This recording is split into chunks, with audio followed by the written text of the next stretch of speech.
The skip with alternating forward arm circles is a dynamic movement to warm up the shoulder joints, the Achilles tendon, and the bottom of your feet to get ready to run.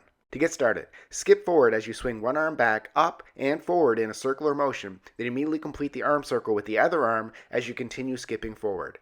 Continue skipping for 5 to 10 meters of skips or 10 skips while alternating the forward arm circles. During the skip, there is no need to bring your knees up. The arms, legs, and every other part of your body should be nice and relaxed. Concentrate on ground contact to bounce and push off the ground. You want to feel the bounce as this will start warming up the Achilles and the bottom of your feet. If you're warming up for a sprint workout, after completing 5 to 10 meters or 10 skips, it's important to run it out for an extra 5 to 50 meters to keep your body moving and prepare your body to run in the direction of the run. After you take it out for 5 to 50 meters, turn around and complete another 10 skips and take it out for another 5 to 50 meters to get back to the start. Subscribe to get a new exercise video every day.